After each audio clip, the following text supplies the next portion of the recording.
এতিয়া বনাব লৈছোঁ মই এয়া বৰালি মাছ। এইখিনি মই জোল বনাম, কেঁচা মাছৰ বৰালি জোল। এইখিনি লৈছোঁ মই ফ্ৰাই কৰি ল'ম। হালধি, নিমখ, অকণমান গুড়ি জলকীয়া দিছোঁ, দি মিক্স কৰি ৰাখি দিছোঁ।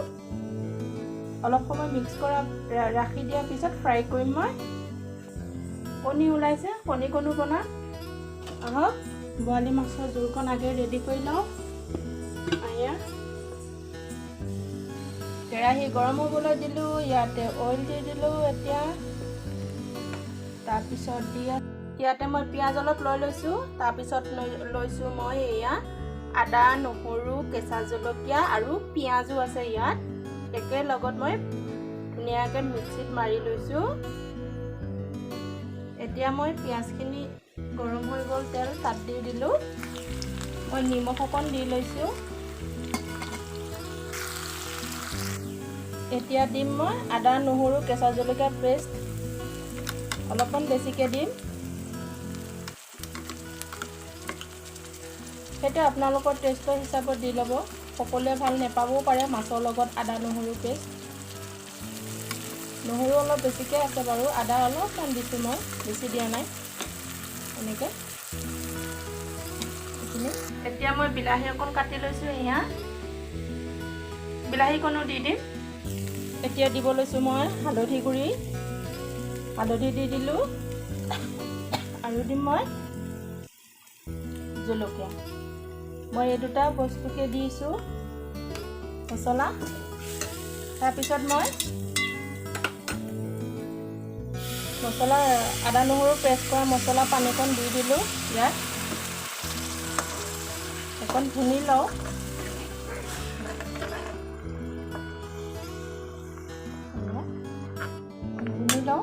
এতিয়া ইয়াৰ ওপৰত দি দিলোঁ অলপমান ধনিয়া গুড়ি। এয়া ধনিয়া গুড়ি দিয়াৰ পিছত মই মিক্স কৰি লওঁ। আগতে দিলে ধনিয়াৰ গোন্ধটো গুচি যাবগৈ, সেইটো কাৰণে।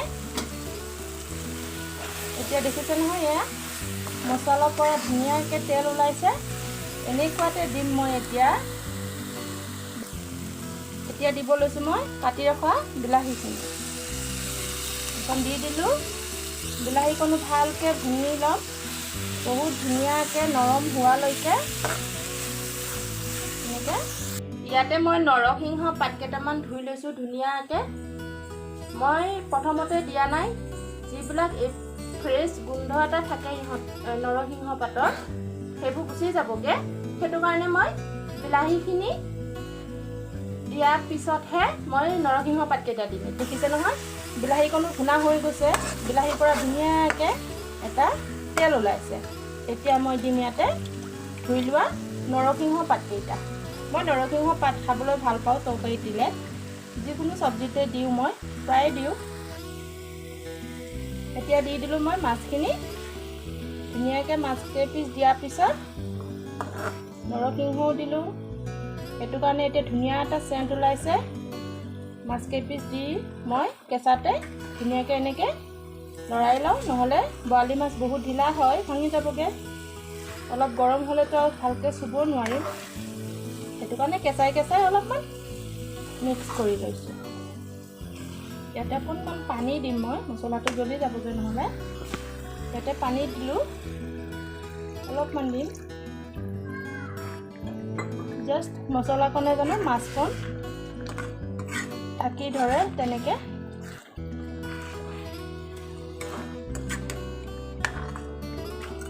এনেকৈ বহুতেই বনাই খায়। যিসকলে বনাই খোৱা নাই এনেকৈ, তেওঁলোকে এবাৰ ট্ৰাই কৰি চাব পাৰে।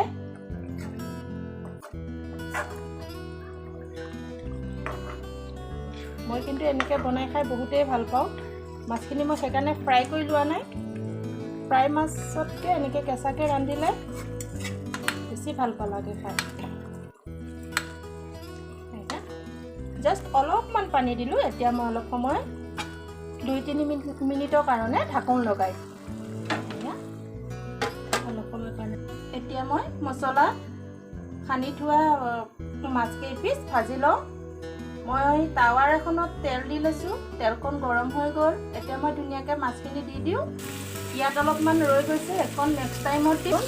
এতিয়া দি দিলোঁ, এয়া এইকেইপিচ এতিয়া দিছোঁ। মাছখিনি দিয়া টাইমত দেখুৱাব পৰা নাই, ইমান ফুটিছে নহয়। এক পিচ মাছ দিওঁ 3 হাত দূৰত যাওঁ, এক পিচ মাছ দিওঁ 3 হাত দূৰত যাওঁ, সেইটো কাৰণে গোটেইখিনি দেখাব পৰা নাছিলোঁ মই। এতিয়া ঢাকোন উদঙাই চাওঁ জোল মাছখিনি কেনেকুৱা হৈছে।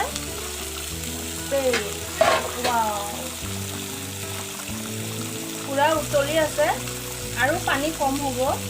মই কম কৰি ল'ম পানী, মাছটো সিজি লওক, সেইটো কাৰণে একবাৰ উদং কৰি চালোঁ কেনেকুৱা হৈছে। এতিয়াহে দিম মই জিৰা গুড়ি, বহুত সময়ৰ পৰা দিয়াই নাছিলোঁ।